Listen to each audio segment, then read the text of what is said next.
Mr. Santos for 30 minutes.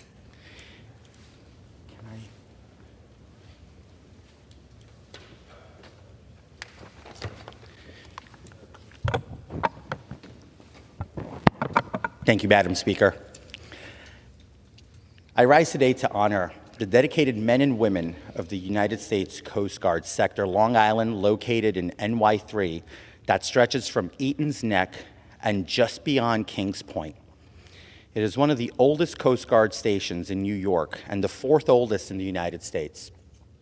They carry out humanitarian services such as rescue. They carry out humanitarian searches such as search and rescue. They are maritime security, which is their top priority, along with port security. They are the law enforcement service branch of the United States Armed Forces and the United States Coast Guard. It is the largest and most powerful Coast Guard in the world that rivals most navies. During 9/11, these unsung heroes evacuated some 565,000 people from Manhattan who chose the water route to escape NYC. In addition, their search and rescue ops increased by 35% since the pandemic, with a 22% increase in fatalities. While keeping vigilant of our coasts, they also take the fight to gun, drug, and human smugglers out on the high seas. All their missions related activities is being carried out despite a $4 billion backlog in infrastructure, including the old station building at Eaton's Neck, structural issues with the U.S. Coast Guard station in Saugerties, as well as flooding, mold, lead, and asbestos issues at each of the U.S. Coast Guard stations on the South Shore.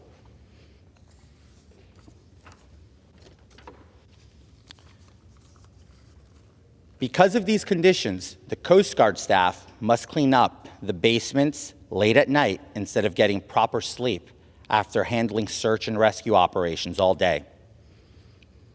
As you can see, these are the conditions behind me of what the men and women who service our country honorably have to endure.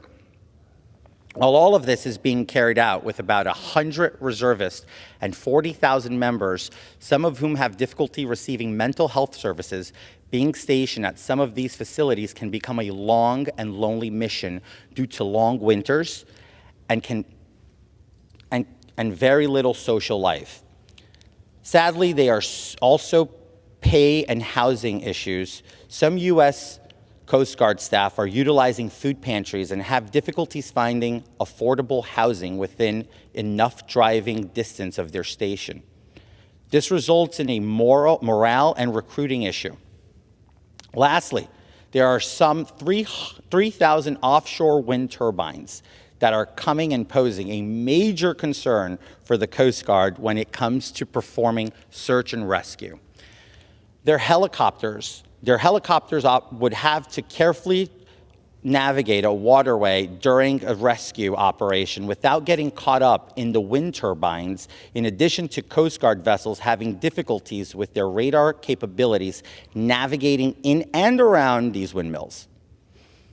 I would also like to add that the construction of these turbines can take up to 15 to 20 years to build, resulting in an expected 1,800 transits up in the Hudson River from the Port of New York and out to sea.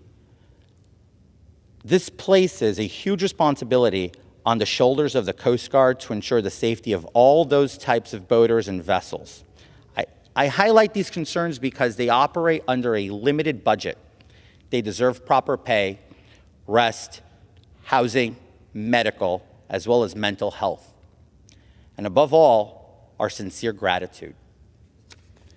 These dedicated men and women are truly the unsung heroes of our military force, who protect our coasts, protect our economic and security interests abroad, saving thousands of lives a year at sea, and providing emergency response to both man-made and natural disasters.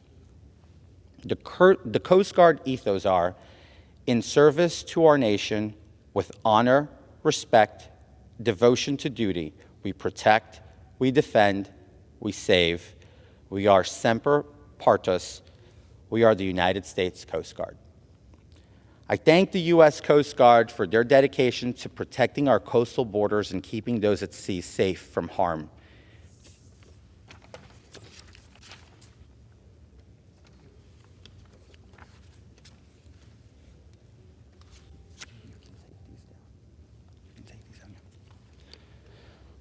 Madam Speaker, most of the world, most of us would take this for granted and never think twice about the water we drink. We assume it is safe and that the contaminants have been filtered out. I am here to address the water contamination concern that is affecting communities within New York's 3rd Congressional District. The village of Farmingdale is an incorporated village on Long Island in Nassau County. The village is serviced by 2 different water utilities, the Village of Farmingdale Water Department that serves approximately 9,500, and the South Farmingdale Water District, which serves approximately 45,000 residents. One of the water plants is already impacted by contaminants, and the second is in danger of approaching contamination within 11 months. PFAS substances, which are commonly known as PFAs, are chemicals used for their waterproofing and stain resistance. They typically can be found in a variety of products such as fabric conditioner, firefighting foam, and older styles of Teflon. They are also known as forever chemicals that never break down in water and soil and accumulate the persistent human body, that accumulate and persist in the human body. Health effects from PFAs can vary according to the CDC. PFAs may lead to high cholesterol, increased risk of kidney cancer, liver problems, and disease in birth weight.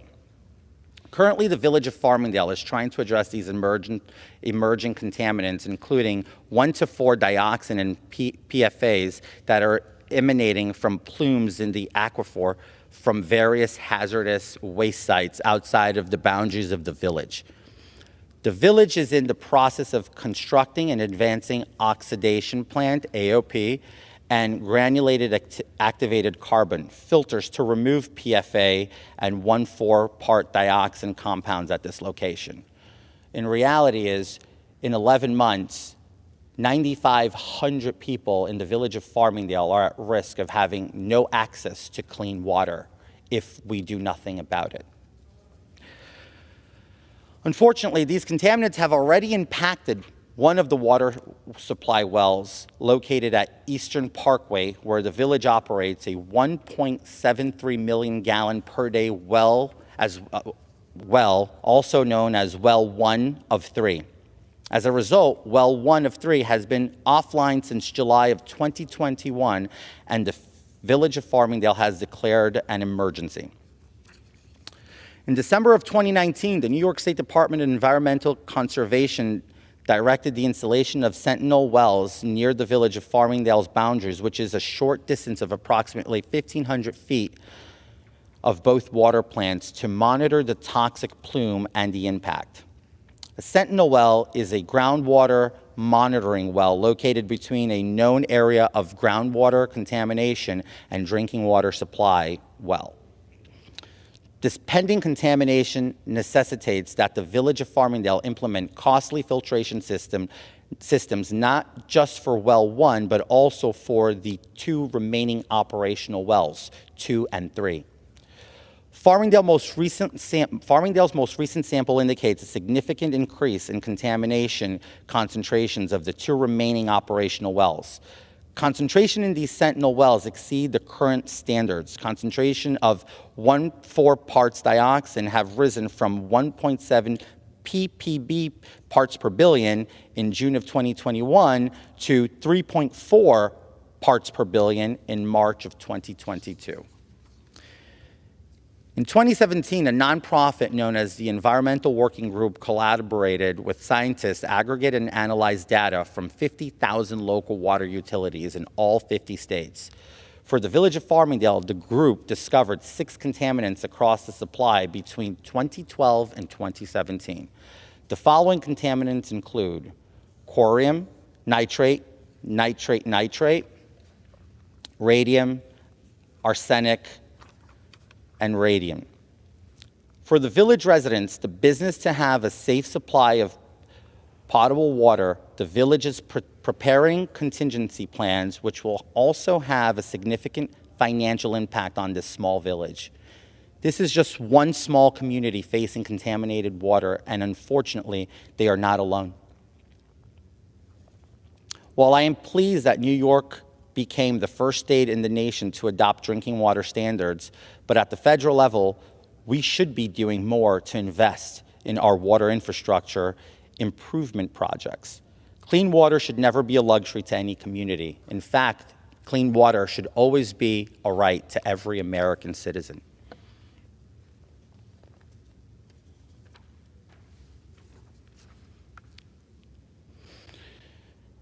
Madam Speaker, today I have to defend the taxpayers living in Nassau County.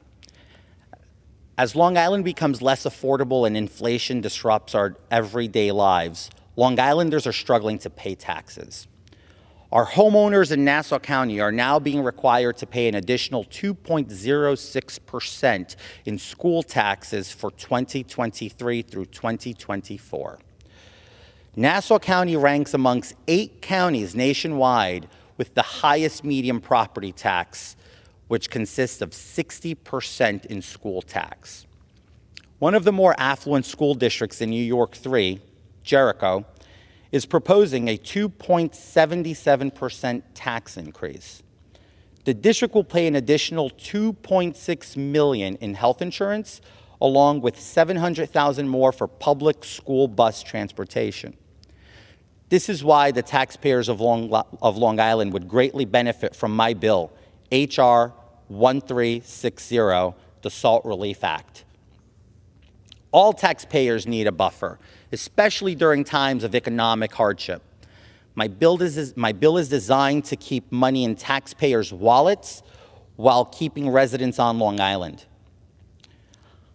I'm calling on my colleagues to co-sponsor my bill and consider what is at stake for all American families.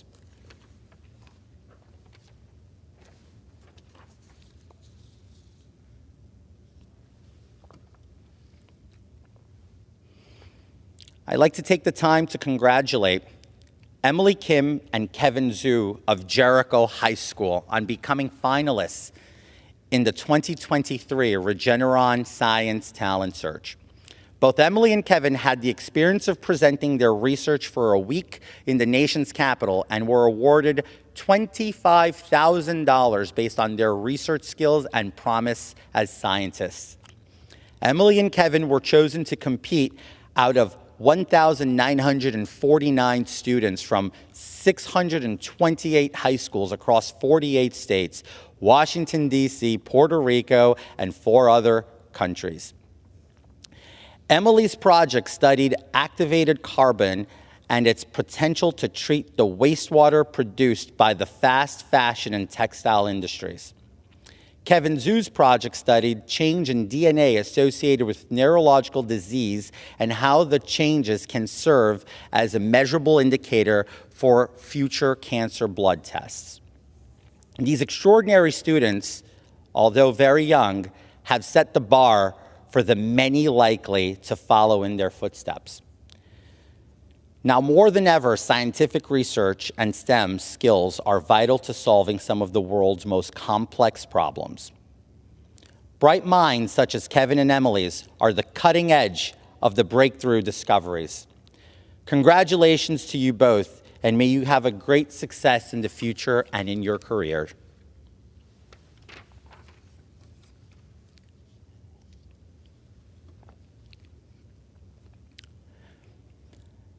I'd like to congratulate the Manhasset Indians girls basketball team for their outstanding performance this month.